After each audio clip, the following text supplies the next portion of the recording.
When in the middle of a cloudy autumn a sunny day suddenly comes, it is so effortlessly pleasant to recollect the past.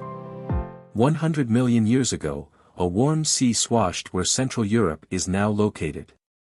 As is known, various solid particles are constantly deposited on the bottom of the seas and oceans, from which marine sediments are formed. Scientists identify several sources of these solid insoluble deposits.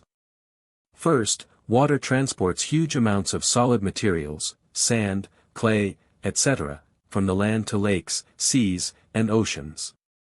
This process is clearly visible in the aerial photograph of Kachemak Bay in Alaska. Winds also shift solid particles to hundreds of kilometers. One can see in this picture how desert dust flows over Sudan, left, over the Red Sea. When a volcano erupts, clouds of volcanic ash are ejected from its crater. Here you see, the eruption of Mount Etna on the island of Sicily in 2002, filmed from the space station. Volcanoes are often located on islands or near the coast, therefore much of the solid volcanic material ends up in the water and settles on the sea and ocean floor. Pictured is the 2006 eruption of Augustine Volcano in Alaska.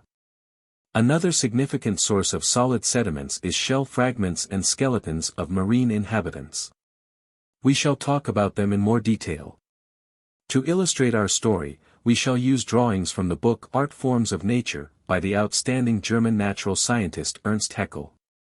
Many marine mollusca have hard shells of various shapes, which are accumulated entirely or in fragments on the seabed.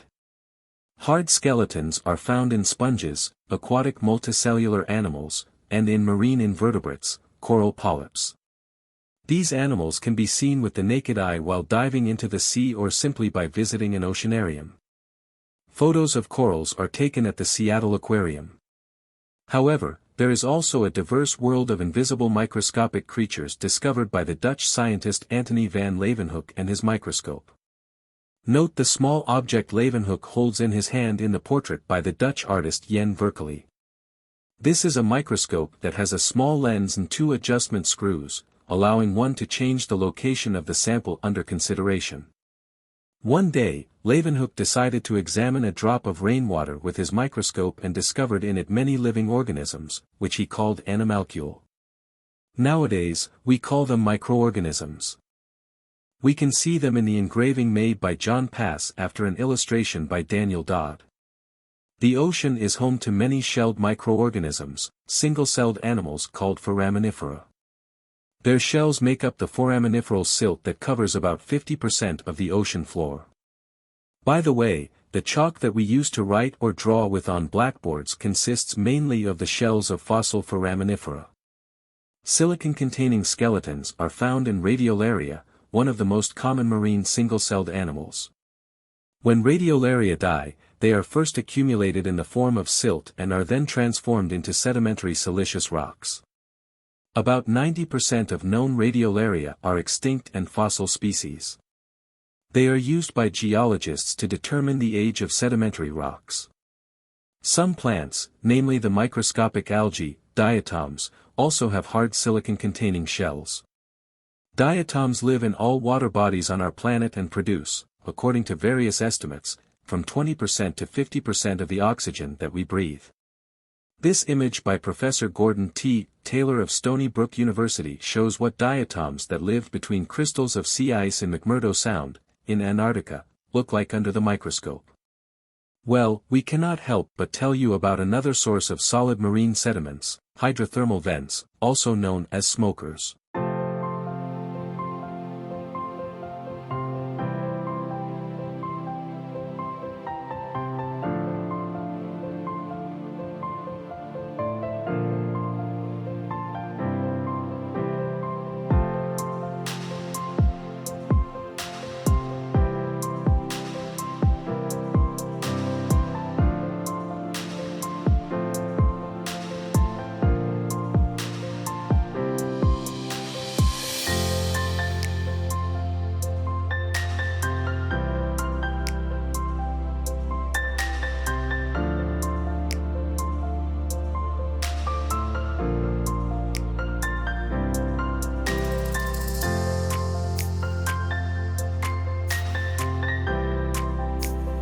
If there are cracks in the seabed near volcanically active sites, geothermally heated water containing many dissolved minerals can be released through them.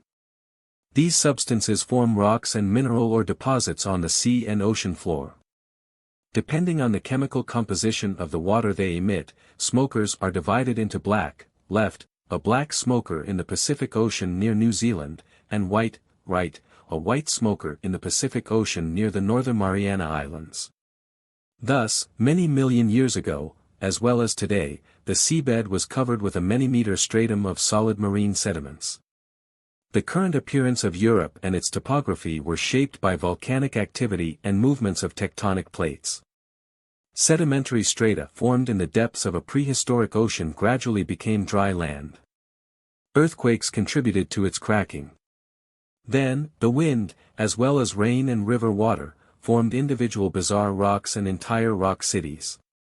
Now, we shall tell and show you one of them, Adershpak, located in the northeast of the Czech Republic, near the border with Poland.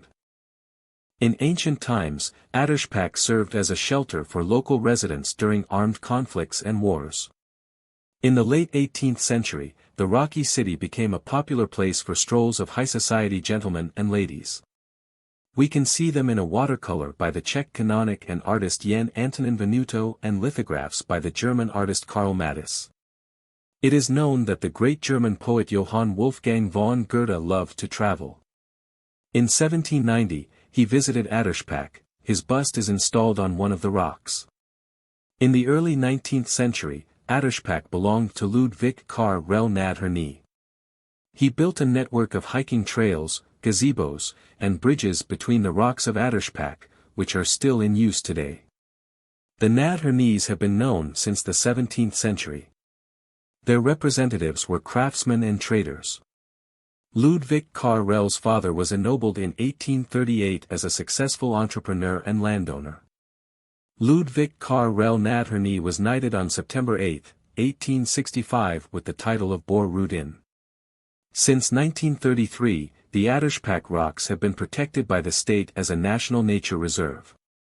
And finally, let's just take a walk in autumnal Adershpak. Right after entering the reserve, one can see a limpid turquoise lake that used to be a sand quarry.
One of the most famous is the rock called Sugar Loaf. Its base is narrower than the top, 3 meters below, 13 meters above.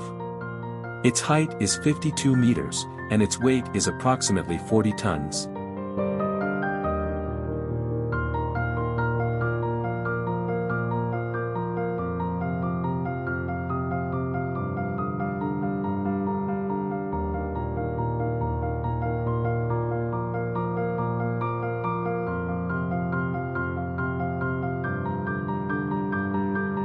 The entrance to the rock labyrinth is decorated with a Gothic arch built during the time of Ludwig Karel Nadherny. After passing through it, along a narrow path between high rocks, one can get to Elephant Square.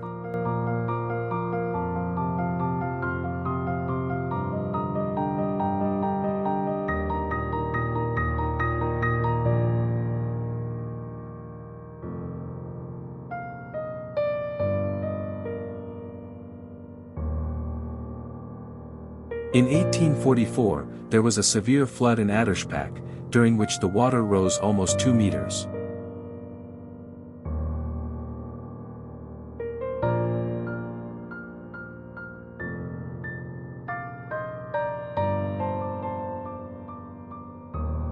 Elves and gnomes could easily live in this rocky city. Imagine their fairy tale world and take a break from the arduousness of our time.